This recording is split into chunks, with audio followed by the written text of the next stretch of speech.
안녕하세요. 실전 GS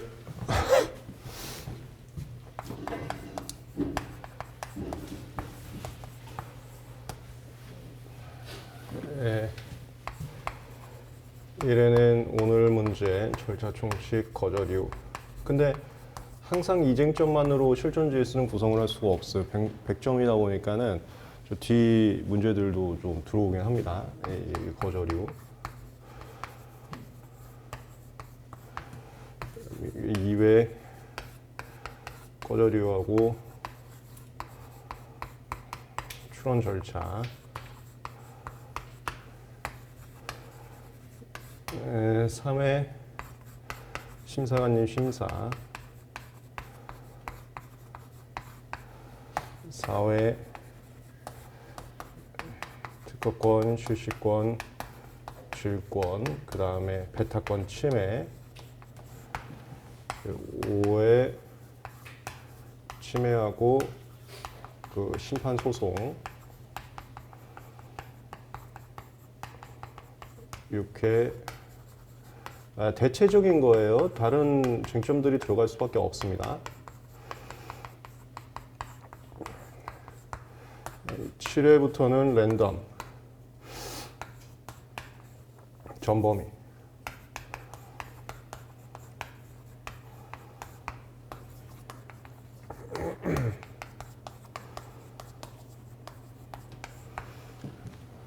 각 회차 들어가기 전에 사례지 핸드북 외우고 오시면 됩니다.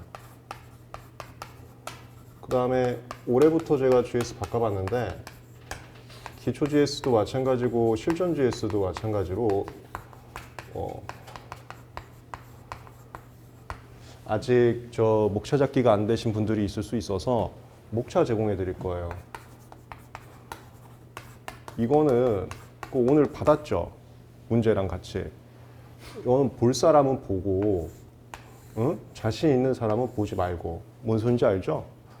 우리가 공부를 할 때 이거 잠깐 얘기를 하고 지나가면 지금까지 2차 기본 강의, 판례 심화 강의, 사례 강의, 2차 기출문제 풀이 강의 1위 했단 말이에요. 이거는 이제 GS로 했었죠. 얘는 내용 정리에 집중을 했었고 얘는 목차 잡기에 집중을 했었습니다. 우리 GS부터는 이 목차가 되시는 분들은 목차하고 내용을 다 같이 쓰시고 목차가 안 되시는 분들은 목차를 보고 내용만 쓰시라 이거야. 그 내용은 사례지 핸드북을 외워오시라 이거지. 그 모든 거 여기서 숨은 그림 퍼즐 맞추기로 하시면 되니까 그렇게 진행을 하겠습니다. 오늘 문제. 그리고 이거 복습할 때도 한번 보세요. 지금 대체적으로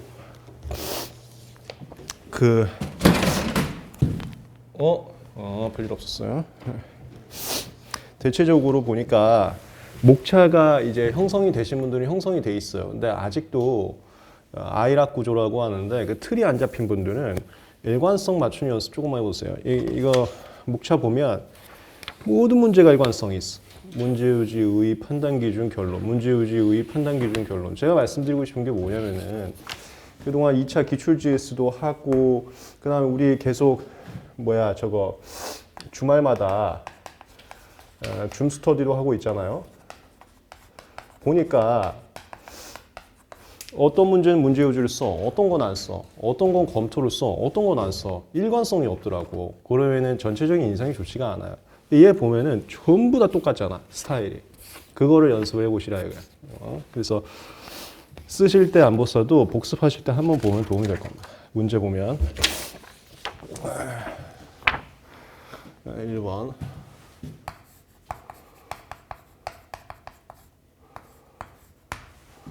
절차 총칙 잠깐 매핑화 해드리면 이런 매핑화들 우리 사례 강의에서 목차 잡을 때 많이 했었죠. 매핑이 PP인가?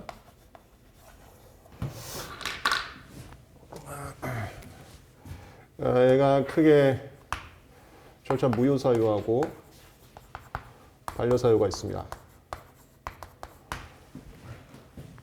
절차 무효사유는 3조이랑 6조 기타 방식 수수료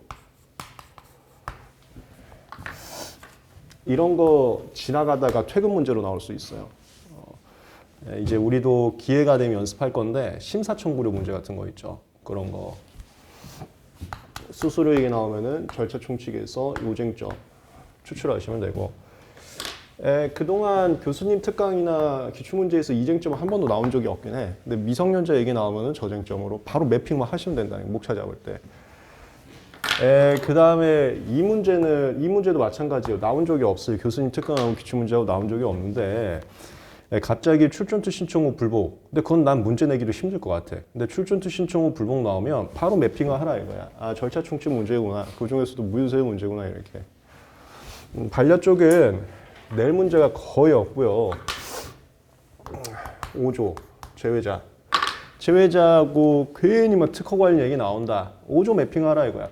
그거 말고 1차 때는 반려사유들 많이 공부를 했었는데 2차용으로 나올 수 있는 게 거의 없어요. 글쎄, 이거는 그냥 개정법이니까 잠깐 잡아둘까? 또 나올 수도 있어, 얘 오랜만에. 외국어 출원하고 임시명세서. 보분 변신조 반려사유고 심은 출원인 심사 청구했을 때 얘는 보심조 반려사유 이 정도? 이거 말고는 1차용이지 2차에는 나오지 않습니다. 그 다음에 이 라인 문제 나오면 목차 정해져 있어요. 이것도 다 사례 강의에서 했었는데 투목차, 사유 절차. 사례 강의에서 말씀드렸지만 생각보다 사유 절차로 쓰는 목차 라인들 되게 많습니다. 이거 사유 이거 쓰는 거고 절차는 이거 쓰는 거예요. 무효사유는 보정명령하고 무효로 한다. 반려사유는 오늘 문제였네요. 반려유 통지하고 반려한다. 그 다음에 얘 문제 나오면은 그냥 보론이 있어. 오늘 답안지는 안 썼는데 보론이 추후 특허 관리인 선임을 통해서 추인 같은 게 허용되지 않는다. 반려사유는 보정이 안 되기 때문에 추후 특허 관리인 선임으로 하자 치유가 아예 안 된다. 처음부터 다시 해야 된다. 절차 총칙 매핑만 잠깐 간단히 했어요.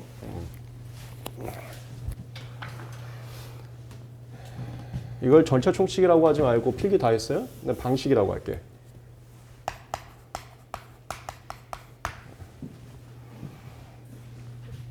그 다음에 여기다가 갖다는 게 예 기간 관련된 거. 아니 그 서류 작성 제출 송달 이것만 1차용. 이것도 1차용. 2차에 그나마 나온다면 이거. 근데 한 번도 나온 적은 없고요. 송달은 가장 대표적인 게 두 개입니다. 공송달. 이거 잘 아시죠? 당사자가 2인 이상인 경우에는 전원의 주소가 불명할 때만 공송달해야지 1인의 주소가 불명료하다는 이유만으로 공송달해서 안 돼. 그거밖에 안 나와. 나온 적은 없는데. 특강이나 기출이나 나온 적은 없는데 나온다면 그거밖에 안 나온다. 그 다음에 오늘 이거 실수.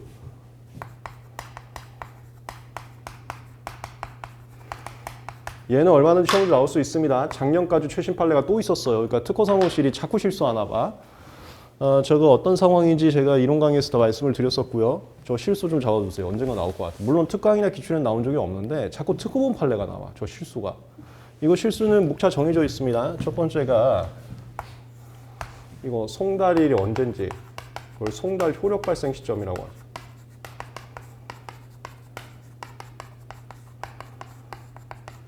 예, 출원인 대리인 중 빠른 시간이에요. 보통 실무에서는 대리인한테 먼저 주거든요. 그러니까 아무나 빠른 사람이야. 대리인이 여러 명이면 그들 중에서 아무나 빠른 사람. 그때부터 잡히는 거고. 그 다음에 추후 보완.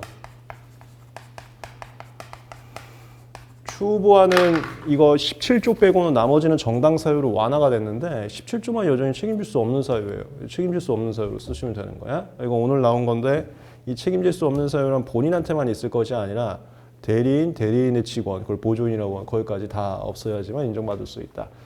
이게 뭐 제일 시험 문제 많이 나오는 애들이었습니다. 문제 1번 미국에 체류 중인 동그라미 제외자 동그라미 1봐 바로 나왔어요. 야 하자마자 그냥 매핑화 끝나야 돼. 5조야. 거기 미국에 체류 중인은 뭐냐면 제외자라 할지라도 국내 체류 중이면 괜찮거든요. 이거 읽자마자 5조 떠올라야 된다고. 이게 매핑화야. 매핑화가 됐으면 목차 추출이 굉장히 쉬워진다는 거죠. 이 모든 라인들을 우리가 사례 강의나 2차 기출 GS에서 했던 거예요. X하고 Y 완성한 다음에 이 발명의 내용 필요 없어요. 각각 발명의 설명 참고에 모두 기재하고. 참고로 이거 잠깐 말씀드릴까? 오늘 문제는 아닌데 그냥 잠깐 말씀드릴게. 이건 교수님 특강에도 나왔어요. 굳이 발설하고 청구 범위 내용이 다르다. 이거 뭐라고 얘기했죠? 우리 사례 강의에서 많이 했잖아. 발설하고 청구가 굳이 다르다. 그럼 두 문제야. 하나가 확선지위. 이거 왜 기출이 안 나오지? 특강에 나왔어요. 확선지는 A, B, C 나오고 선원지는 A만 나오는 거야. 그거 차이점. 두 번째가 B, C에 대한 특허 방법. 특허 도모와. 이걸 발설에만 기재된 발명이라고 표현하는데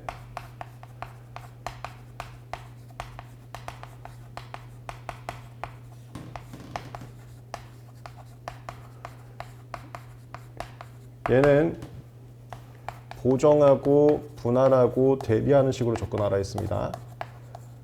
보정이 가능하면 무조건 간편하기 때문에 보정으로 하는 거야. 근데 B나 C를 청구범위 내릴 수 없는 경우가 있어. 그게 최후거통이나 제2사 청구 시에는 청구범위 확대가 되기 때문에 못 내린다는 게 보정각하당해요. 그땐 분할하는 거예요. 그거 대비한 많이 했었다. 얘는 특강 문제에 나왔었는데 기출 문제 한 번도 나온 적이 없습니다. 그냥 참고서만 알아주세요. 오늘 문제는 아닌데 굳이 발명의 설명 청구범위 얘기하면서 둘이 발명의 내용이 다르다. 이 라인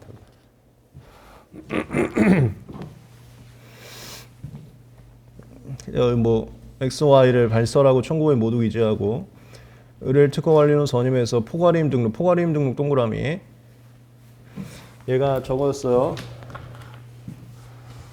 송달의 효력 발생 시점이 출원인 또는 대리인 중 빠른 날이에요. 이 대리인이라는 것은 법정 대리인은 다 할 수 있어. 근데 임의 대리인은 위임을 받았어야 돼. 그래서 임의 대리인의 경우는 위임을 받았는지 얘를 체크해야 되는데 포괄임은 법정 대리인처럼 다 위임받은 거야. 출전투 신청은 불복까지. 그 말은 뭐냐면 대리인이 송달에 대해서도 위임을 받았다는 소리예요. 그게 포괄임이야. 이 송달에 자격이 없는 사람은 대리인이라고 안 한다니까? 대리인이 아니면 그 사람이 받았어도 받은 게 아닌 거라고요. 거기서 나온 게 포괄임이야. 특허 출원했다. 이후 갑은 사정이 있어서 원 출원 기초로 X 발명에 대해서 후속 출원을 진행했다. 이거 교수님이 자꾸 이상한 식으로 정리하신다 그랬지? 그래서 저는 그 내용을 공감할 수는 없지만 그냥 시험에서는 그렇게 쓰라 그랬어요. 이게 이 라인. 이거 사례강에서 다 있었다. 발명의 동일성. 이거 지금 다 매핑화해드리고 있습니다. 각 쟁점별로. 이거 기억나죠? 신규성, 뭐 선언, 확선 이런 데서 하는 동일성. 그다음에 신규사항 추가. 그다음에 오늘 문제 분할 범위, 변경 범위, 분리 출원 범위. 이 전단인가? 그다음에 우주 인정 범위. 알죠? 그리고 하나가 심판 청구서 보정. 야, 이거 나와야 되는데 한 번도 안 나오고 있다 있습니다. 대표적인 게 정정 보정하고 확인 대상 발명 보정. 요지 변경이 아닐 거. 요지 변경이 아니라는 게 최초 심판 청구하고 동일성이 인정될 것이라거든요. 요지가 바뀌지 않을 게 그 소리가 그 소리인 것 같은다는 소리야.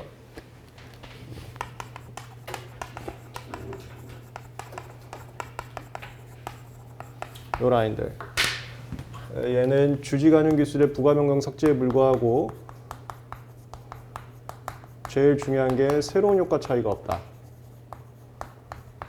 여기는 명시적으로 기재된 사항 또는 출원 시, 얘 출원 시, 얘 원출원 시, 얘는 우선일시지? 얘만 1차 시험에 많이 나왔잖아. 우선일시 통상의 기술자 입장에서 기재된 것과 마찬가지. 그 다음 얘는 웬만한 감축이면 다 돼요. 그 느낌으로 문제 풀라 그랬어. 감축이면 다 돼. 그래서 정정 보정하고 확발 보정 이걸로 외워두시면 됩니다. 완투 완투 친다 그랬죠. 완투 완투. 정정장 삭제, 불명료한 기재 명료한, 그러니까 오타 수정. 처음부터 당연히 있어야 될 구성 부가, 그 다음 또 오타 수정. 그리고 완투 완투. 발명의 동일선. 얘 특강 문제에서 나왔어요. 그리고 기출 문제에서도 우주나 이런 거 많이 나왔고요. 특강에서 맨날 이쪽 나오면 싱싱하게 이 분할 추론하고, 그 다음에 기출 문제에는 이거 얘랑 얘 나왔습니다. 이 동일성 영역 생각보다 많이 나왔어. 그 다음에 얘는 매년 나오는 거라 그랬지? 기출 문제 신규성. 얘 봐, x 다시잖아. 이게 명시적으로 기재가 안 돼 있는 거예요. 그럼 0.1초 만에 매핑화 이거 돼야 돼. 아, 이거구나. 이걸로 정답 찾는 거야, 이걸로. 명시적 기재인 x, y하고 다르게 생겨 먹었잖아. x 다시 이렇게. 아니 대놓고 문제 좋네. 명시적 기준 발명은 아니다. 1번 후속 추론 A를 분할 추론으로 보자. 값이 단독으로 동그라미. 이게 미리 매핑화 되어 있지 않으면 절대 못 찾습니다. 이게 저 반려사유 문제야. 특허 관리는 없는 거. 특허청의 조치를 설명하시오. 아까도 말씀드렸지만 혹시라도 이게 아직도 안 갖춰져 있는 분들은 다시 한번 잘 잡아보세요. 문제 요지, 의, 판단 기준, 구체적 판단 및 결론, 아이락 구조,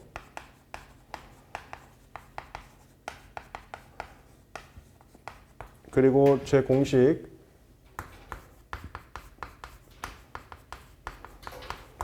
공식대로 계속 연습을 해보세요. 이게 반드시 여러분들 60점으로 이끌 겁니다. 문제였지. 정답 치면서 법령의 태도, 판례의 태도, 실무의 태도를 살핀다. 그리고 오늘 정답이 2 이상인 거 있어요. 이것도 다 있죠? 정답이 2 이상일 때는 문제유지 길게 쓰는 거 아니야. 그때는 무슨 등 이렇게. 정답 중 하나 치면서 무슨 등에 관한 법령의 태도, 판례의 태도, 실무의 태도 씁니다. 이름 바로 두 줄. 문제유지는 다시 말씀드리지만 두 줄 넘을 필요가 없어요. 근데 써야 돼. 아이락의 기본 스타일이니까. 근데 주의사항은 이 묻는 바하고 똑같으면 안 돼. 그걸 다 만족하는 게 제 공식이라고 그랬어요. 정답 치면서 법령의 태도, 판례의 태도, 실무의 태도를 살핀다. 의의는 이 판단 기준 참고해서 포괄할 수 있는 개념으로 의의를 잡는 거야. 판단 기준 그래서 먼저 볼까요? 판단 기준. 예, 5점 당일 목차. 제 공식이라고 그랬죠. 이게 모든 기출이 이렇게 정리가 됩니다. 기출문제집 출간이 조금 늦었는데 죄송합니다. 그 기출문제집 전부 다 이제 이 제 공식으로 다 수정해 놓을게요. 전부 다 이걸로 되는 거야. 이게 여러분들 60점을 이끌 겁니다. 아니면 아이 죄송합니다. 걱정하지 마세요. 그냥 요새 좀 무리했다가 그냥 쓰러진 거지. 뭐 코로나 그런 거 절대 아닙니다. 걱정하지 마세요. 5점 당 1목차하고 뭐야? 묻는 바대로. 요즘 기출 경향이 아예 묻는 바를 주는 경우가 많습니다. 그럼 그대로 판단 기준 쓰시면 되네요. 그리고 여기서 5점 당 1목차나 묻는 바 했을 때 목차가 2개 이상 나왔어. 그러면 그 2개를 포괄할 수 있는 하나로 쓰던가 아니 포괄을 못 하겠어. 각 판단 기준마다 의의 써라. 다 있지 이거 공식. 포괄할 수 있는 거 하나로 쓰던가 아니면 각 판단 기준마다 포괄이 안 되면은 따로따로 쓰던가. 다만 의도 두 줄 넘기면 안 돼. 의도 일반적인 틀 때문에 쓰는 거지 배점이 많은 부분은 아니기 때문에 쓰긴 쓰되 길게 쓰면 안 되는 거야. 긴 건 무조건 판단 기준이 길어야 되는 거야. 상표 같은 경우는 사안포섭인 구체적 판단도 긴 게 좋지만 특허는 사안포섭할 문제가 안 나와요. 왜 안 나오냐면 기술적 내용을 줄 수가 없어. 여기 다 아는 기술적 내용이라는 게 어렵거든요. 상표는 다 아는 브랜드이기 때문에 사안포섭이 가능하지만 특허는 사안포섭 문제를 낼 수가 없습니다. 그래서 특허는 무조건 판단 기준에서 게임 끝나는 거야. 구체적 판단은 그거 길게 쓰는 것도 아니고. 그러나 꼭 써주자. 왜? 인상이 정말 큰 의미니까. 제가 계속 교수님들하고 얘기한다 그랬어요. 그 인상 때문에 점수가 막 2, 3점 갈립니다. 구체적 판단 및 결론은 특허에서는 그렇게 사안포섭할 문제들이 많지는 않습니다. 그냥 간혹 나온다면 신규진보성 쪽. 근데 신규진보성도 아주 쉽게 나오지 길게 나오는 게 없어요. 그래서 걱정하지 마세요. 특허에서는 사안포섭을. 이게 답안지고 목차는 이렇게 잡는다 했어요. 스텝 1 결론. 스텝 2 야 이거 뭐야 이거 칠판 다 썼네 그냥.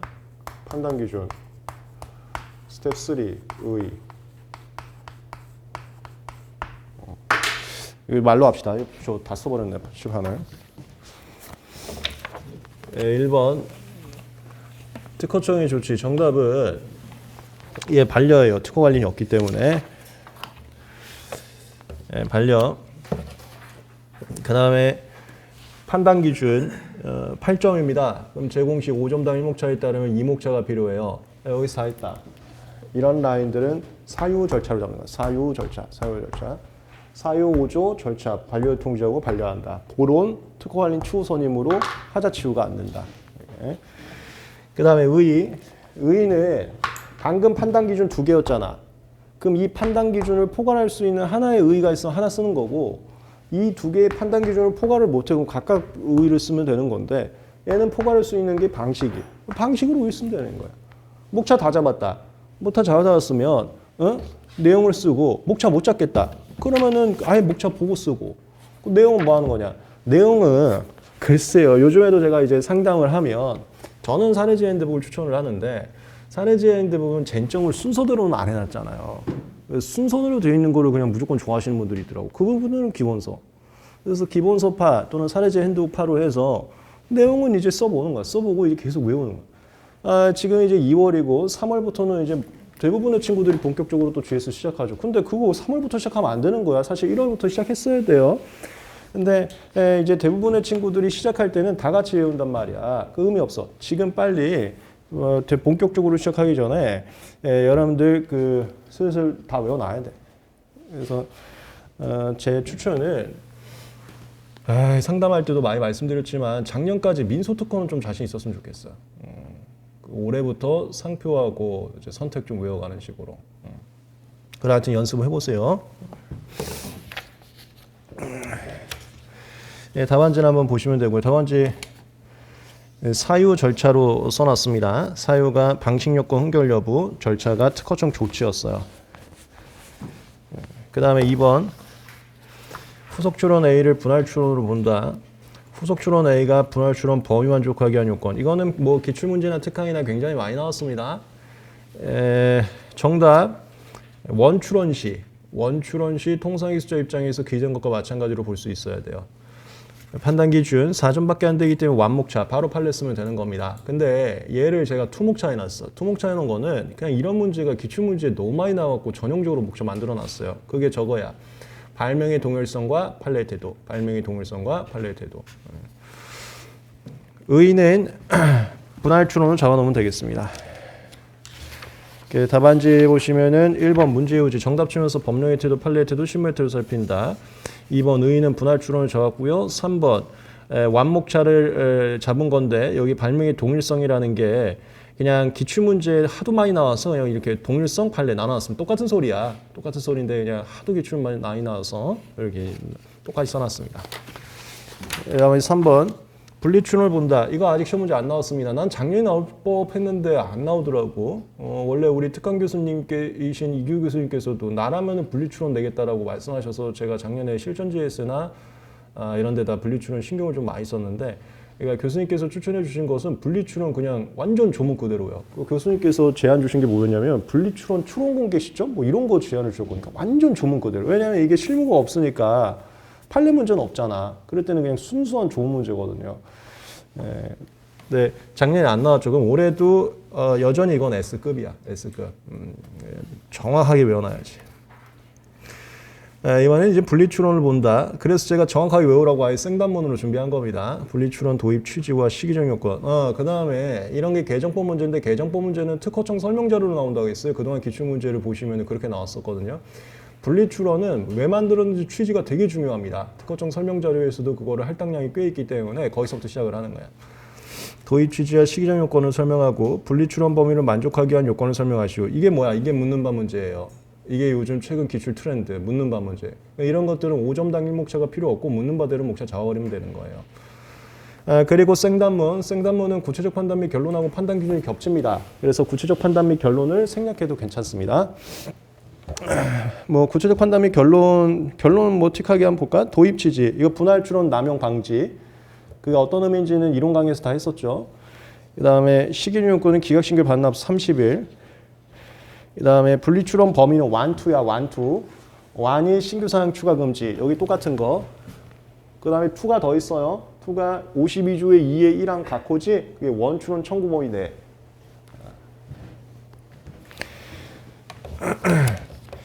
목차 바로 보시면 네, 답안지의 목차. 1번 문제 요지. 이게 지금 판단 기준이 2개 이상이잖아요. 근데 문제 요지에 각 판단 기준별로 정답을 다 치면 문제 요지 3줄 넘어가는 거야. 근데 문제 요지는 3줄 넘어갈 필요가 없거든요. 이럴 때 뭐 해라? 정답 중에서 대표적인 거 하나 치면서 무슨 등이라고 쳐버려라.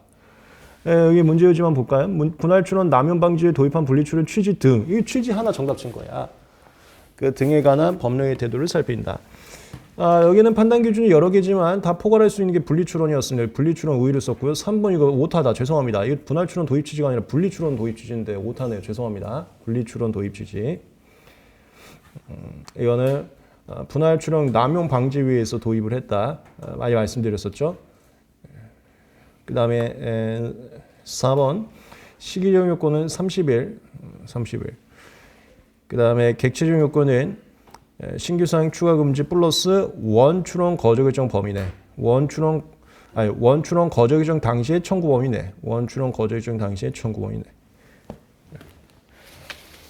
그 다음에 분리출원은 뭐 우리 실전 JS에서 기회가 되면 또 연습하고 뭐 오늘 연습했으니까 나중에 뭐 기회가 없으면 하여튼 오늘 하고 하여튼 분리출원은 무조건 분할하고 대비한 식으로 답안지 쓰세요. 이게 교수님이 제일 좋아하는 바입니다.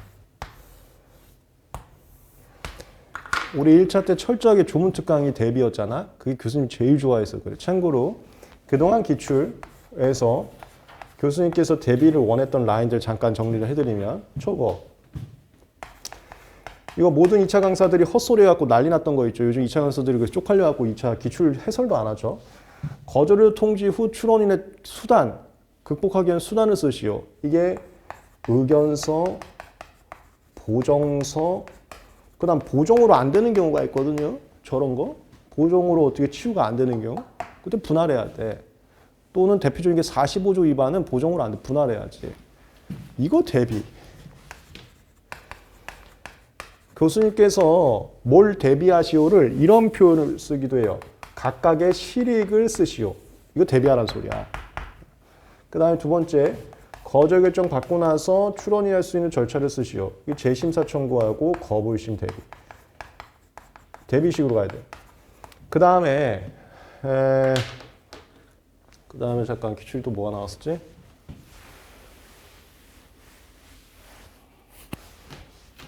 뭐 사실 이거 발명의 동일성도 대비식으로 출제하긴 했었어요. 제가 뭐 그 논리를 수긍할 수는 없지만 말씀드린 게 이거하고 이거 대비식으로 쓰시오로 나왔었거든요.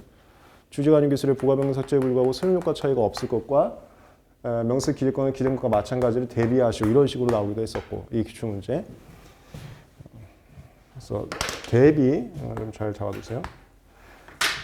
그러면 이제 출제 예상되는 대비는 선원지위, 확선지위. 이거 1차에서 많이 나왔는데 2차 안 나왔어요. 이 문제 나오면 무조건 대비하시고요. 그 다음에 이거.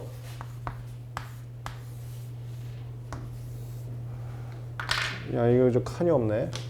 이거 위로 갈까요? 얘도 개정법 문제죠. 특허 취소, 특허 무효. 특허 취소 얘기 나오면 무조건 얘하고 대비하시다. 이렇게. 대비.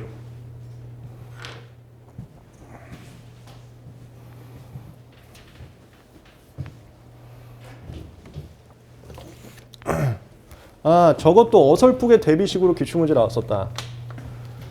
정정제도를 설명하시오. 근데 이거 대놓고 대비는 아니었지만 정정심판하고 정정청구. 이건 뭐 대비까지는 아니긴 했는데 교수님 대비 좋아합니다. 그래서 분리출원만 언급하더라도 분할하고 대비식으로 쓰시라고. 그게 60점으로 가는 길이야. 교수님이 원하는 대로 써야 되니까. 이건 객관식이 아니어서 좀 치사하지만 교수님 원하는 식으로 써줘요. 뭘 원하냐? 그걸 안 주시잖아. 그러니까 이제 이런 건 사담이 필요한 거예요. 근데 그 사담을 제일 많이 하는 사람이 저니까 제가 말씀을 좀 드리겠습니다. 교수님들 만나뵈면 항상 여쭤보거든요, 제가. 다음에 설문사. 원초에 대해서 심사 결과 심사위원께서 거절이 있다고 봤어. 거절 통지한다면 거절 결정했다. 그 거절 결정서는 특허관리인 의리 송달 받았으나 이 특허관리인 동그라미. 아까 특허관리인한테 포괄이임을 줬어요. 그래서 송달을 받을 수 있는 대리인이 맞습니다. 그래서 얘는 송달 효력 실점이 나오는 거예요. 그거 쓰라는 거야, 그거. 그게 받았으나 의리 가백의 거절 사실 보고하지 않아 거절 결정 사실을 몰랐다. 이게 가백에는 책임질 수 없는 사유가 있다는 소리야. 추후반에서 나오는 거죠. 4개월 경과, 4개월이라는 건 특별한 의미가 없어요. 거부심 청구 기간이 3개월이잖아. 그냥 한참 지났다 이거예요. 별 의미가 없는 단어고. 거절 결정 사실을 알게 된 갑은 즉각 다른 대리인 선임해서 의리 나쁜 놈이니까 을 잘라버렸다는 소리예요. 을 잘라버리고 병 선임해서 거부심 청구했다. 이에 대한 심판원의 조치. 10점이니까 제 공식에 따르면 5점당 1목차, 2목차가 필요합니다. 근데 얘는 전형적으로 목차 정해져 있어요. 어디 갔어 아까? 여기. 효력 발생 시점하고 추후반 이걸로 잡는 겁니다. 효력 발생 시점은 출원인 대리인 중 빠른 날, 그러니까 출원인이 알게 된 날부터 3개월 또는 대리인이 알게 된 날부터 3개월. 각 개별인들마다 3개월. 그거 아니다 이거야. 모든 그 지위에 있는 사람들 중에서 제일 먼저 받은 날부터 3개월이다 이거야. 그 다음에 추후보안은 책임질 수 없는 사유가 출원인한테만 있을 것이 아니라 대리인과 대리인 보조인까지도 책임질 수 없는 사유가 있어야지만 가능하다. 그거. 정답은 심판으로 준 각하심결입니다.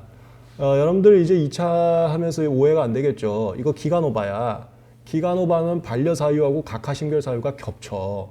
근데 실무에서는 웬만하면은 반려라는 걸 안 해요. 제가 1차 때도 말씀드렸죠. 실무에서 웬만하면 특허 심판원장님 방식을 안 해. 그게 조문이 좀 비효율적으로 겹쳤다 했잖아. 웬만하면 실무에서는 심판장님 방식으로 갑니다.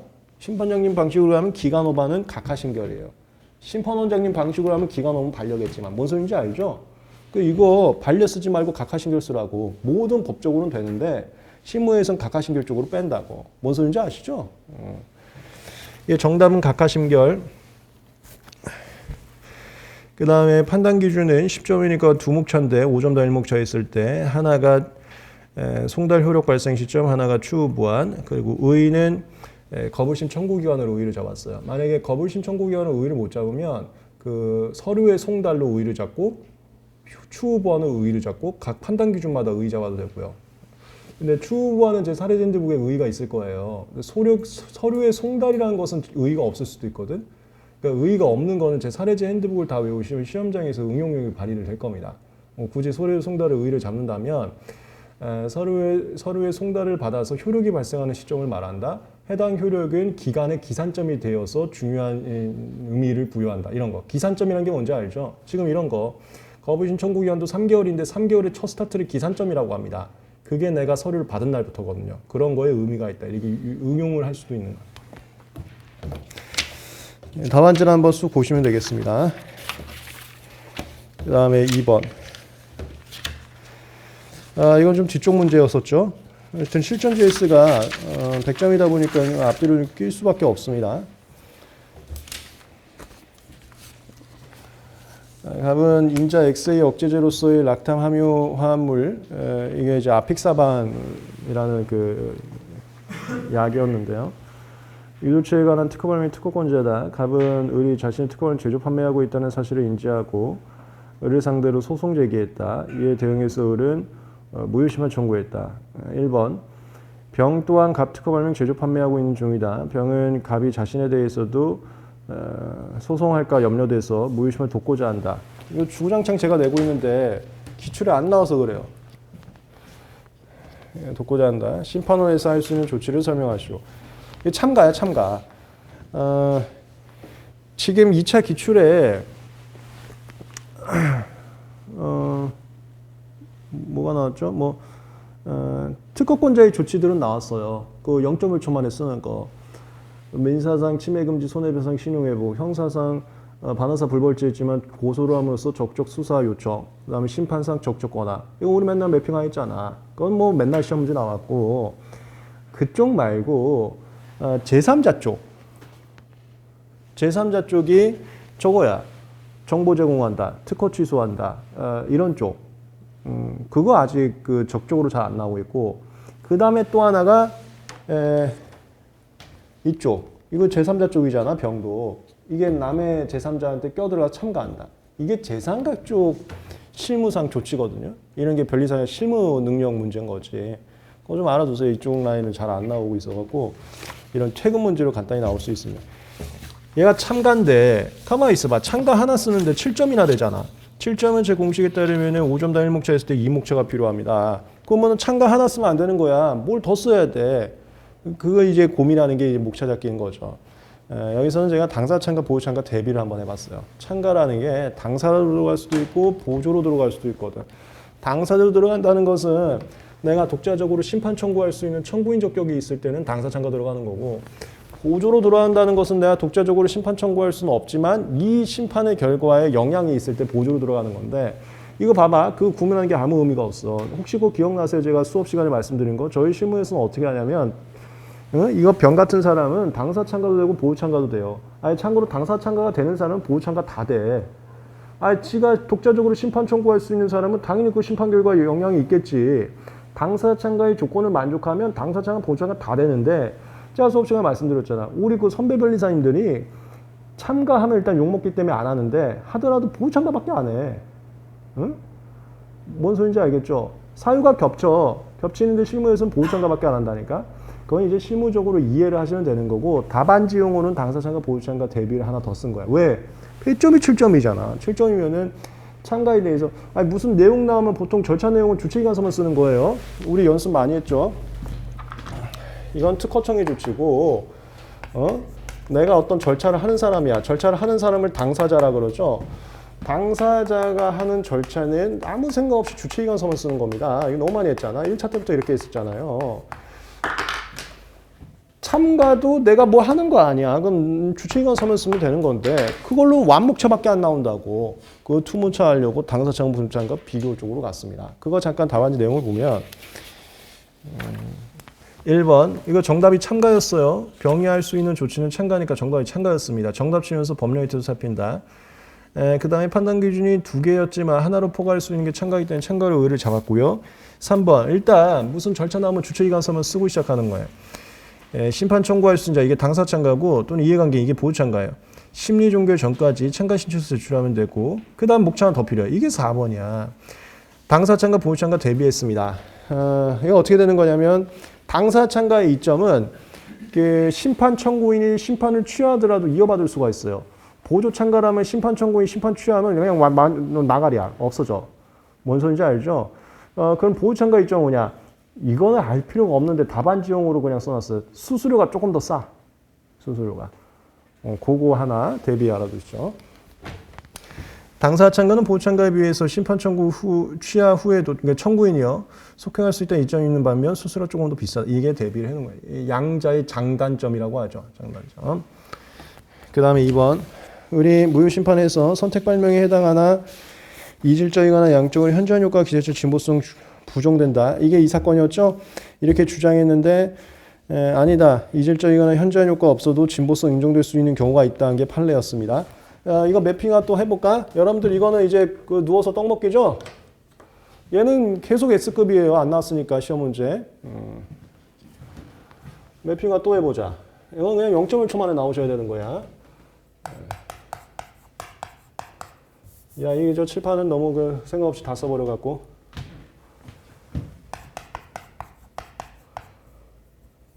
진보성은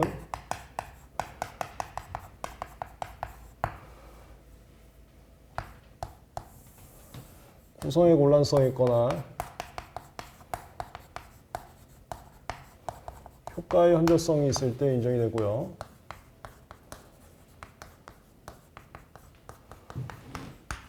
효과의 현저성은 이질적이거나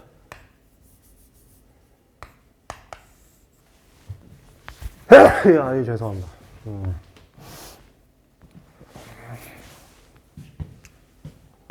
이질적이거나 양적으로 현저할 때 구성의 곤란성은 이질적이나 양적으로 현저하지 않고 뭐 효과가 좀 비슷하다 하더라도 인정이 되는 거죠.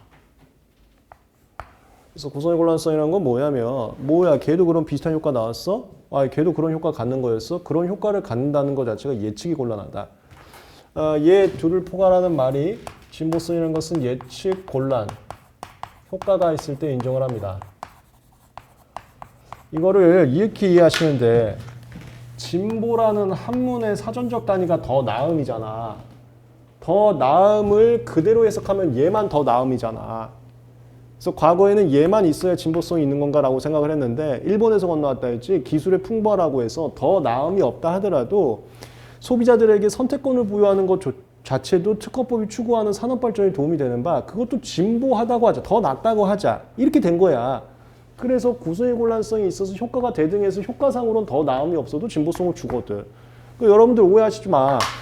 90년대나 2000년대 초반이나 아주 옛날 판례들 있죠. 제 판례노트에 있는 뭐 90년대 판례들. 거기는 더 나은 효과 있어야 진보성 준다라는 문장이 있어요. 진보의 한문 그대로를 그대로 해석해서 그렇게 된 거야. 그러니까 옛날 같은 경우는 효과가 업그레이드 돼야지만 진보성 줬다고.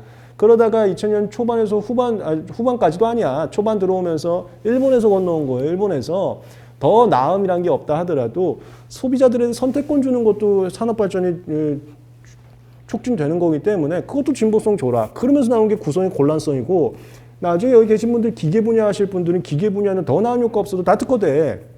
모양만 바르면 다 특허된다고. 다 구성의 곤란성으로 실무하시게 될 거야. 그렇게 되거든. 그래서 옛날 판례하고 다르게 최신 판례에서 이 구성의 곤란성이 점차 부각되고 있지. 그건 오해하지 말고 판례를 습득하시라고. 둘 중에 하나만 있으면 진보성이 있는 거예요. 그 다음에 하나 더.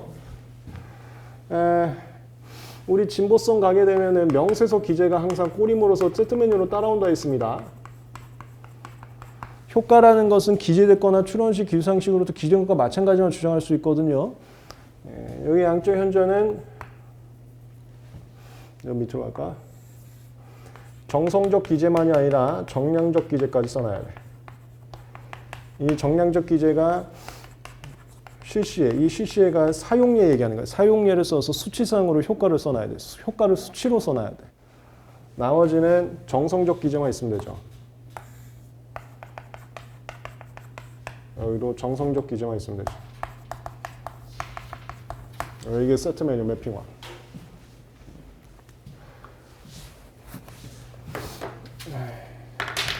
그 다음에 겸사겸사 저것도 알아두세요. 선택 발명에서 구성의 곤란성이 인정될 수 있는 요건. 물론 이거는 물질 특허 사안이어서 물질 특허 문제에만 적용되는 요건이긴 한데 1, 2, 3 외웠죠? 이거 내가 수업 시간에 계속 얘기했잖아. 상대방이 선행 발명이 상위 개념, 상위 개념 안에 수억 개가 존재한다. 수억 개 중에 얘 하나 뽑는 게 어떻게 쉽냐. 그거 주장했다 했지. 상위 개념에 해당하는 하위 개념의 수가 방대할 때. 두 번째는 선행문헌에서 하위 개념의 취향기를 바람직한 예시로 시사하고 있지 않을 때. 그 다음에 세 번째는 선행문헌에 실시해가 있어. 그 실시해로 있는 구체적 화합물과 선택 발명이 구조적으로 많이 상이할 때. 1, 2, 3. 알아두시고. 그게 인정이 되면 구성의 곤란성이 인정돼서 효과 연저성이 없다 하더라도 진보성을 받을 수가 있다. 그 다음에 선택 발명 이 문제 나오면 세트 메뉴 또 있죠. 이거 다 사례 강의에서 다 정리했다. 이거 그냥 외워두세요. 선택 발명은 원래 의의부터 시작하는 거야. 이거 뭔지 알죠? 이거 상대방이 자꾸 저희한테 그거 주장했어요. 이 사건은 선택 발명 아니다. 선택 발명 아니다로 갔어. 응? 그러면서 저 말을 했다고. 하위 개념이라고 선택 발명이라고 볼 수 없다. 하위 개념이면서 플러스 쉽게 도출 가능한 하위 개념이어야지 선택이다. 근데 이거는 수억 개 중에 하나이기 때문에 쉽게 도출 불가능한 하위 개념이어서 이런 건 선택이라고 봐서는 안 된다. 이걸 주장한단 말이야. 그거부터 답안지 쓰는 거야. 이거 실제 사건 판결대로 시험 문제 나온다 했잖아요. 판결문 순서대로 시험 문제 나온다 했잖아요. 기출 GS에서 분석했잖아요. 기출 경향성을. 이 첫 번째 의의. 단순 하위 개념이면은 선택이냐, 아니면 하위 개념이면서 용의 도출이 돼야 선택이냐. 판례는 하위 개념이면 그냥 다 선택이다. 이렇게 봤지? 그리고 용의 도출은 여기 구성의 곤란성 판단할 때 판단해라. 이렇게 봤지? 선택의 의의도 좀 잡아두시고요. 그 다음에 선택과 이걸 뭐 이렇게 쓰는데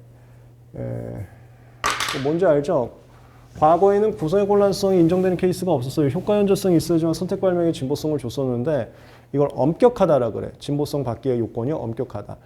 선택 발명이 과거에는 일반 발명에 비해서 특허 받기, 진보성 인정받기가 엄격했던 이유. 그것도 하나 놓고. 그 다음에 이거죠. 선택 발명의 엄격한 요건이 완화될 수 있는 상황. 이거 뭔 소리인지 소통되는 거죠? 완화가 특허법원에서는 선행 발명과 중복이 아닐 때, 대법원에서는 구성의 곤란성이 있을 때. 뭔 소리인지 알죠? 이거 다 이론 강의에서 많이 했잖아. 그리고 제가 답안지 쓸 때 특허법원하고 대법원하고 내용이 갈리면 다 써주라 그랬어요. 오늘 답안지 다 들어가 있잖아. 이런 것들은 이제 기본 이론 내용이니까 GS에서는 좀 생략하는 경우가 많습니다. 시간이 없어서. 선택에서는 이 세트 메뉴. 얘도 같이 하고. 그 다음에 이 매핑화. 그 다음에 선택으로 시험 문제 나오면 그냥 교수님께서 무조건 하는 게 신규성, 진보성 세트로 가거든요. 근데 신규성은 쟁점 없어요. 선행 발명이 게시됐거나 게시된 것과 마찬가지. 그거 그냥 쓰면 되는 거야. 별 쟁점이 없는데 그냥 교수님께서 항상 세트 메뉴로 시험 문제 출제하시거든. 신규성도 들어가면 아무 생각 없이 그냥 쓰시면 되는 거예요. 2번 정답은 구성의 곤란성을 주장하면 돼. 효과의 연저성이 없어도 구성의 곤란성이 있으면 진보성이 주장되니까 구성의 곤란성을 주장한다. 판단 기준은 8점이네요. 8점이면은 이목차가 필요합니다. 그 이목차를 이거 하나 쓰고요. 선택 발명의 엄격한 요건이 완화되는 기준 이거 쓰고 그 다음에 구성의 곤란성이 있으면 완화된다 했는데 구체적으로 구성의 곤란성이 있을 수 있는 조건 1, 2, 3 이거 써줬어. 이렇게 투 먹자. 이게 최근 기출 경향인 판결문 그대로 문제 내는 거. 판결문 순서대로거든요. 이게 판결문에 써 있는 내용 순서대로. 그 다음에 의의는 선택 발명을 포괄할 수 있으니까 선택 발명 의의를 잡았고 목차 보시면 문제유지 정답 주면서 팔레이트도 살핀다. 2번 선택 발명 의의. 그 다음에 목차가 선택 발명 사항 구분이라는 게 이거예요. 엄격한 요건이 완화될 수 있는 것. 이걸 엄격하다고 표현해. 이걸 엄격한 요건이라고. 진보성 받기가 참 어렵다. 엄격. 그 다음에 얘를 우리가 완화됐다 그래. 이런 것도 진보성이 되는 거야? 완화. 네. 완화라는 게 이거예요. 효과가 대등하더라도 난 명세서에 정량적 기재를 안 썼어도 이게 완화야. 헷갈릴까 봐 여기다 하지 말까? 완화란 건 요거 말은 요거. 효과가 더 나은 게 없어도 정성적 기재만 써도 엄격하다는 거 이거 헷갈릴까 봐 여기다 쓸까?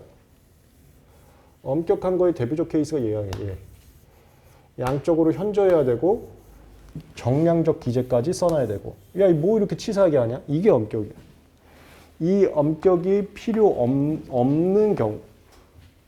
그게 뭐냐? 이거. 특허법에서 중복이 아닐 때, 대법원에서 구성의 곤란성이 있을 때. 그 다음에 두 번째 목차. 그럼 구성의 곤란성이 언제 인정되냐? 1, 2, 3.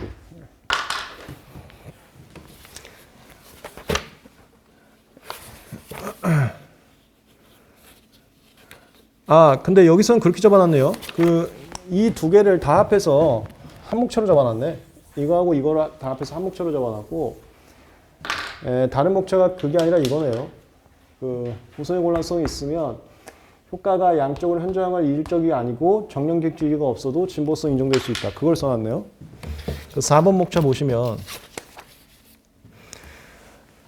구성의 곤란성이 인정되는 선택 발명은 판례의 태도 이질적이거나 양적 현저 차이가 없어도 진보성 인정하며 이때 효과는 명세 기재거나 추론할 수 있는 범위로 참고를 한다.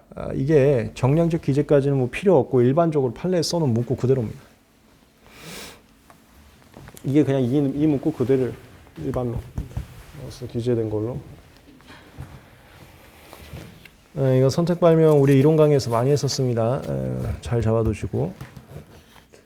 3번 갑의 침해 소송 계속 중 진보성 위반 이유로 무효 신결했다고 가정한다. 이때 침해 소송 담당하는 법원은 권리 남용으로 보아야만 하는지. 이게 만의 동그라미. 이게 사실 1차에 많이 나온 스타일이죠. 만인데 재량이 재량. 그러니까 무효 신결을 했으면 무효 사유가 있을 것으로 판사님이 생각할 수는 있어요. 근데 이게 그거거든. 자존심 문제. 이게 자존심 문제예요. 심판하고 법원이 똑같은 일을 해. 근데 판사님들은 왜 나랑 똑같은 일을 하는 거야? 그 자존심을 굉장히 많이 상해한다 그랬었죠. 그 문제야. 심판관님은 무효라고 봤어. 그래서 우리가 그렇게 나오면은 뭐 하냐면 그 소송도 실질적으로 변리사들이 다 한다 그랬었죠. 이거 뭐 그 동성 나와도 되는 건가? 하여튼 변리사들이 다 해요. 특허 소송은. 그러면 이제 법원에서 우리가 이런단 말이야. 심판관님이 무효라고 했기 때문에 이거 무조건 권리남용으로 해주세요. 이거 무효사유 때니까 빨리 해주세요. 이런 판사님들 중에 일부는 화를 낸다고. 야, 내가 왜 심판관님 말대로 그대로 해야 돼? 그리고 보니까 이 무효 심판도 지금 불복했더만, 특허법 올라갔더만, 무효 확정도 아니잖아. 내가 봤을 때 이거 무효 사유 없는 것 같은데 왜 내가 심판관님이 무효라고 했다고 나도 무효로 해서 이걸 권리남용으로 해야 되냐? 그 문제야, 이게. 뭔지 알죠? 자존심 문제. 자존심 문제가 기출문제에서 딱 한 번 나온 적이 있어요, 한 번. 이게 예민한 사회적 이슈 문제이기 때문에 낼까 싶었는데 한 번 나왔었어, 한 번. 법원과 심판원의 충돌 문제. 법원과 심판원의 충돌 문제. 그래서 이 만은 아니다. 재량이다. 5점이니까 완목차 쓰면 돼요. 완목차. 그래서 법원은 민사소송에서 자유심증주의라고 하죠. 증거에 입각해서 그 심판관님의 신결문을 전문가의 감정 의견 정도로 봅니다. 우리가 증거조사에 증인감정 검증이 있다고 그랬잖아. 그 중에서 감정 정도로 봐요. 그러니까 증거 정도로 봅니다. 그럼 그 증거를 참고해서 최종 판단은 법관이 하는 거예요. 자유심증주의라고 하지. 자유심증주의에 입각해서 법관이 주관적 판단을 재량으로 한다. 심판원에 구속되지는 않고 있다. 이렇게. 목차 한번 볼까요? 이거 논문 문제입니다. 1번 문제유지. 법원에서는 신결과 다른 판단을 하는 경우도 있다. 이게 정답 신거예요. 이에 실무의 태도를 살핀다. 그래서 내가 수업 시간에 말씀드렸잖아. 이렇게 해갖고 심판원은 O, 법원은 X라고 했는데 최종 대법원에서 O라고 했어. 그럼 심판원에서 몇 번 신문기사 냈어요. 법원이 이래갖고 이거 특허 분야 아무것도 모르는 분들이 오히려 국민의 권익을 해치고 있다. 그러면 신문기사 내갖고 막 엄청 충돌하고 그런 적이 있었다 했죠. 자존심 문제. 그 라인이야, 그 라인. 여기는 지금 5점밖에 안 되기 때문에 완목차 쓰면 되긴 하는데요. 그냥 논문 문제여서 1, 2 해놨습니다. 침해소송과 무효심판 공통점. 법원은 무효신결 확정되기 전이라도 무효사유가 있어 무효로 될 것이 명백한 경우에는 비침해로 보고 있다. 그래서 무효사유를 심리하는 여부에 있어서는 법원하고 심판원이 똑같다. 이게 권리범위로 나오면 저거야. 문헌범위, 균등범위, 이용관계 그 권리범위 판단이었죠. 그거 똑같이 한다. 권리범위 문제 나오면 그렇게 쓰는 거예요. 똑같이 하고 있다. 그 다음에 3번 이 역할 중복에 대한 실무의 태도. 침해소송과 무효심판이 병행된 경우 법원은 심판의 전문성을 신뢰해서 활용하긴 하지만 미활용하는 경우도 있다. 이게 정답이야. 그러니까 재량이라고 재량. 웬만하면 판사님들이 심판관님 존중해 주지만 가끔 판사님 중에서 자존심 강하신 분들은 그냥 무시하거든요. 그게 이 압빅사반이야. 이 아픽사반이 심판에선 무효라고 했어요. 근데 법원도 아니야. 가처분에서 무효 아니다라고 했어요. 이게 이 사건이라고. 심판원은 무효다. 가처분이 그런 적이 없어요. 침해 소송도 아니고 가처분이 그런 적이 없다고. 가처분은 보통 한 달 안에 끝나거나 특허 사건은 중요하다고 3달 안에 끝나는데 그렇게 빨리 끝나는 사건에서 심판원의 결정을 존중하지 않은 경우가 없었어. 이게 그렇게 된 거야. 이게 아주 특이한 사건이지. 물론 결과적으로는 이번에 심판원이 틀렸지. 대법원에서 무효라고 했기 때문에. 이게 이 사건이야. 이 사건. 여기 제가 침해 소송이라고 했지만 가처분을 하면 여러분들 좀 문제 헷갈릴까 봐 침해 소송을 써놓은 거예요. 침해 소송을. 이 사건이 그랬어. 되게 웃겼거든요. 이거 아주 난장판이었어요. 이거 실무에서. 그래서 얘가 실무적으로 이슈가 굉장히 커. 근데 나머지 이슈들은 그런 가처분이나 가처분 집행을 이제 다시 중지시키는 거. 이런 거 우리 민사소법 내용이 아니잖아. 민사집행법 얘기잖아. 그런 것들이 좀 많이 얽혀 있어서 수업 시간에는 언급을 배제했을 뿐이지 난장판이었습니다. 이거. 아주 이슈가 많았었어요. 그거 중에 하나야. 3번이. 알아두세요. 요즘에 이게 좀 민감한 문제인데 이런 것도 내시더라고 교수님이.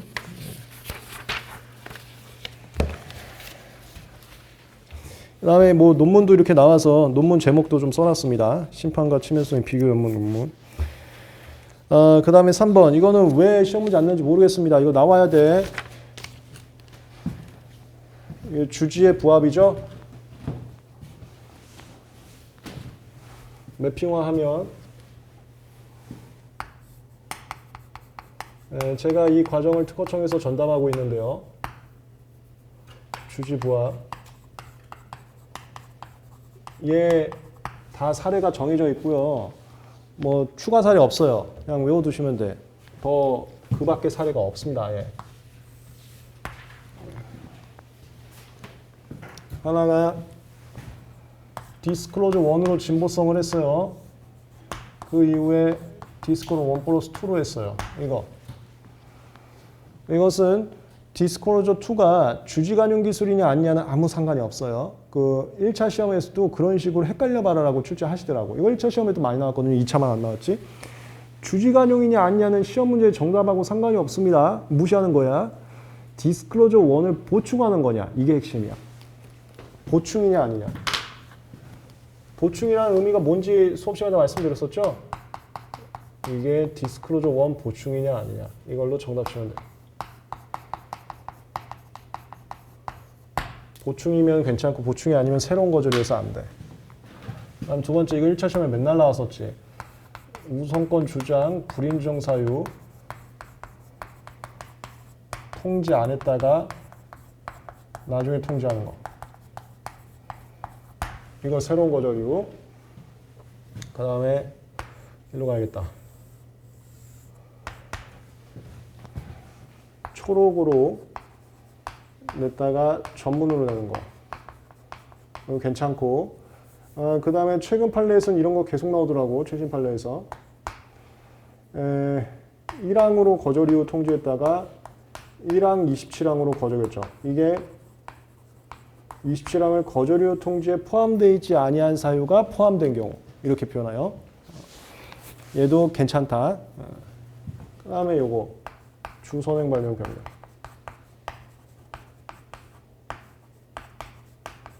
이것도 새로운 거절이에요. 제가 대표적이에요. 다 정해져 있지.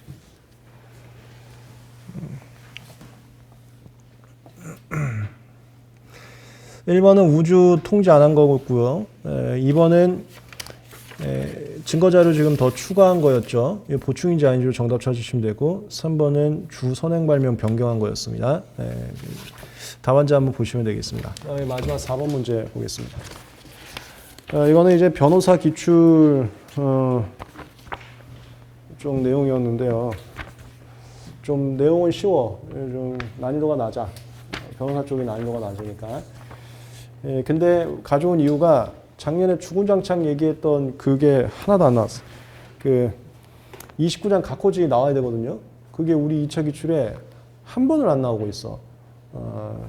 그건 내가 주구장창 얘기했는데 뭐 이상하게 의학용도 쪽으로 나왔지. 그것도 뭐 비슷한 내용이긴 한데 이 본격적으로 이걸로 나와야 돼. 이걸로 나온다는 건 뭐냐면 작년 기출에서 나온 그 의학용도 얘기 아니고요. 어? 저거 공연 실시냐 노하우 실시냐 이게 나와야 된다고 이거. 그게 안 나오고 있어요. 이거 특강에서 나왔었습니다. 여기가 이제 카메라 되려나? 공연 실시 노하우 실시 알아두세요. 이거 왜 안 나오는지 모르겠어. 한 번은 안 나오네요. 공연 실시 불특정 다수인이 발명의 내용 인식 가능한 상태. 참고로 이거는 판례에서는 좀 자세하게 많이 다루진 않았는데 우리 이제 특강 교수님이죠. 정창욱 교수님 논문이나 이런 데서 보시면 인식 가능하다라고 하면 42조 3항 1호 요건에 충족될 정도로 쉽게 실시 가능할 정도로 인식 가능하다. 이렇게 해석을 해요. 쉽게 실시 가능할 정도로. 네. 그래서 옛날에 코카콜라를 갖다가 노하우 실시라고 하는 건 그걸 보고 성분 분석이 쉽게 실시 가능할 정도로 인식이 불가능하기 때문에 노하우 실시라고 옛날에 얘기했던 거예요. 뭔 소리인지 알겠죠?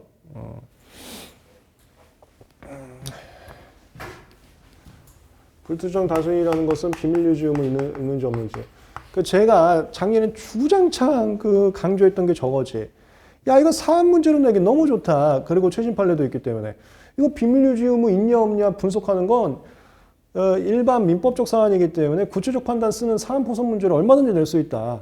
공통된 내용으로. 기술적 내용이 아니기 때문에. 이건 나온다. 안 나와버렸지. 알아두세요. 비밀 유지 의무 있냐 없냐. 이거 어렵지 않아. 그냥 뭔가 특별한 관계가 있는 것 같은 문제 키워드가 줘. 뭐 계약을 맺었다라느니 타인들은 참석이 불가능한 장소였다느니 그러면 비밀 유지 의무 있는 거야. 그렇게 하면 돼.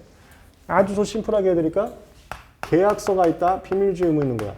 근데 계약서가 없는 걸로 나오겠지. 이건 0.1초니까. 계약서가 없으면 우리가 묵시적 계약이라고 하는데 이 묵시적 계약이 시험 문제에서 이상하게 뭐 제한된 인원이다. 한정된 인원이다. 이런 거 하면 묵시적 계약이야. 비밀 유지 의무. 저거 왜 안 나오는지 모르겠어. 제가 기출문제 GS에서도 말씀드렸지만 최근에 문제 경향이 이제 슬슬 바뀌었었습니다. 물론 내년에 또 다시 기존처럼 나올지 모르겠지만 바뀌었었어요. 바뀐 이유가 뭐냐면 원래 심사관님 출신의 교수님들하고 변리사님 출신의 교수님들이 나가면은 아주 어려운 문제들이 나와요. 실무적인 문제들. 근데 변리사님 출신의 교수님은 아주 몇 년 전부터 안 들어오세요. 그분 문제 아주 좋게 내시거든요. 약대 분이셔서 저희 제약 분야 업무 하시는 분인데 그분 워낙 지위가 많이 올라가셔갖고 이제 이거 시험 문제 안 들어오세요. 몇 년 전부터. 내가 1차 몇 회인지 그런 거 1차 강의 때도 말씀드렸는데 그분 문제 참 잘 내셔.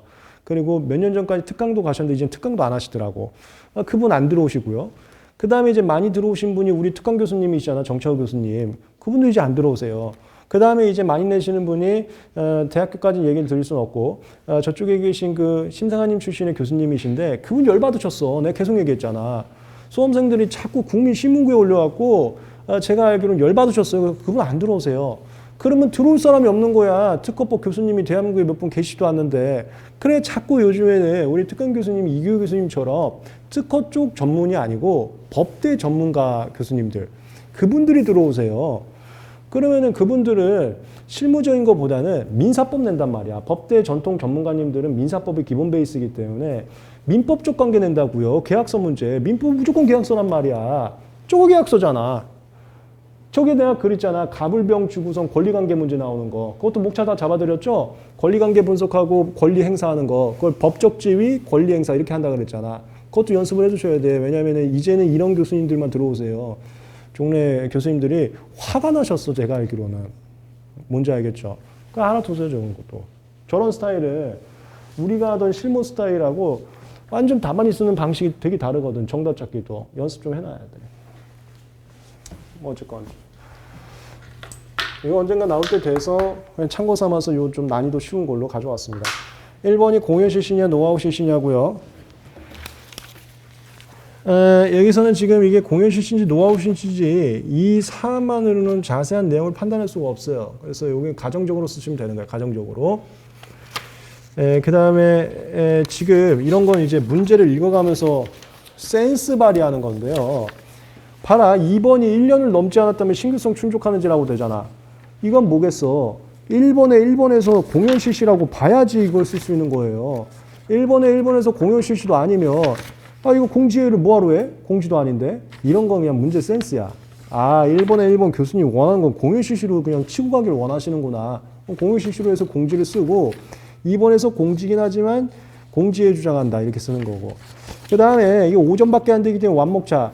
공지에 주장같이 절차는 그냥 주체기간섬을 쓰면 끝난다 했습니다. 완목차인데 제가 그냥 갖다 넣어놨어요. 공지에 주장 시험 문제 하도 많이 나와갖고 그대로 그냥 넣어놨어요. 그 주체기간 서면에다가 그 다음 추후 보완하는 거 넣었습니다. 사후에 보완하는 거. 공지에 주장 보완하는 거 3초 3만 같이 넣어놨어요. 그래서 목차가 좀 길어져서 배점보다 보시면 되고 2번 이거 완전 일반론이지. 이게 묻는 바예요.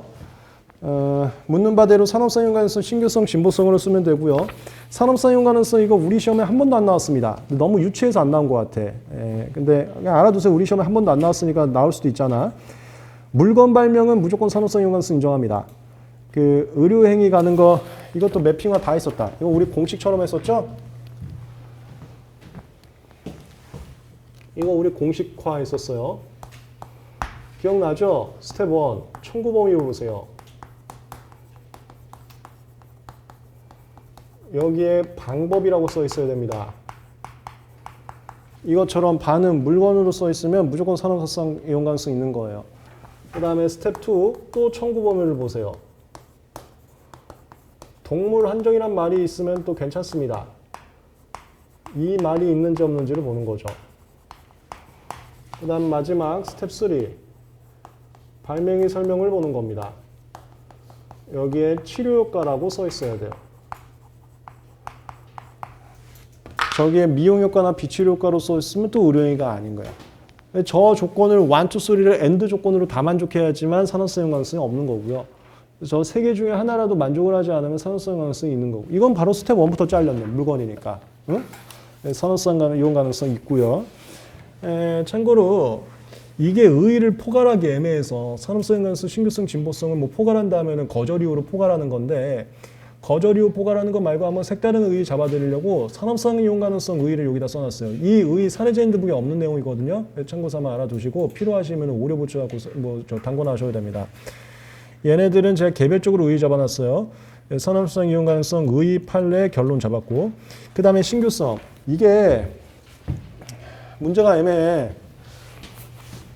지금 앞에서 수술 방법이 공연 실시로 쳤잖아.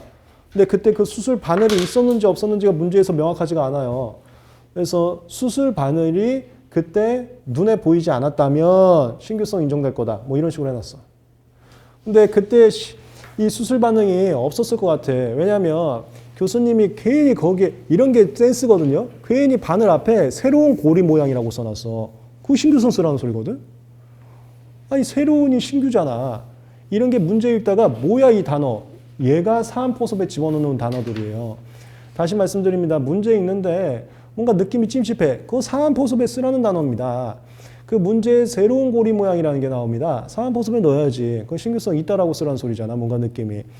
그래서 공연 실시가 되지 않았었고 종래 발명과 다른 모양인데 그 다음 더 중요한 게 있어요. 다르다고 신규성 인정되는 게 아니야. 신규성은 내가 계속 얘기합니다. 무조건 실적동을 쓰는 거예요. 다르다고 바로 신규성 인정되는 게 아니라 새로운 효과 차이가 있어야 돼요. 다르다 하더라도 새로운 효과 차이가 없으면 신규성이 죽을 수도 있습니다. 저기 저거잖아. 주지관유 기술의 부가변경 사체에 불과하고 새로운 효과 차이. 근데 거기 봐봐. 동그라미. 효과들이 엄청 많이 써놨어요. 거기. 종래하고 다른 효과들이 있대잖아. 그게 새로운 효과야. 그럼 이거 신규성 있다라고 쓰라는 교수님의 센스잖아. 그게 사안포섭. 이 정도가 사안포섭. 근데 이건 사안포섭 너무 쉬운 문제로 나온 거지. 연습용으로만 하기에는 딱 적당할 것 같아요. 신규성, 의의치고 판단기준. 판단기준은 무조건 그냥 실적동을 쓰는 거예요. 신규성은 둘 중에 하나 쓰는 거야. 게시되어 있거나 게시된 거가 마찬가지. 이거 쓰던가 아니면 주지관유 기술의 부가변경 사체에 불과한 새로운 효과 차이가 없을 때 이거 쓰는 거예요. 둘 다 똑같은 소리인데 상황에 따라서 그냥 선택해서 쓰는 거예요. 아까 선택 발명은 게시되어 있거나 게시된 거가 마찬가지로 썼고 여기는 이제 실적동을 쓰면 되는 거예요. 그 다음에 사안포섭, 새로운 모양이고 새로운 효과 차이가 있다고 했기 때문에 신규성이 있다 이렇게 썼고요. 그 다음에 진보성, 얘는 신규성하고 너무 겹쳐요. 얘도 새로운 모양과 새로운 효과를 보는 거거든요. 그래서 사안포섭을 좀 줄여놨습니다. 얘는 뭐예요? 새로운 효과만으로는 안 되고 그 새로운 효과 예측 골라내야 됩니다. 그래서 만약에 이런 효과들이 거기 효과 3개 써놨잖아요. 효과들이 예측 곤란했다면 진보성까지 인정될 것이다. 이렇게 이게 그나마 오늘 중에선 사안포섭 문제였습니다. 내가 사안포섭 문제 거의 없다 그랬잖아. 이 정도가 사안포섭 문제였습니다. 오늘 좀 쉬운 문제들로 구성을 해봤어요. 1회차이기 때문에 내일 이어서 2회차 가겠습니다. 수고하셨습니다.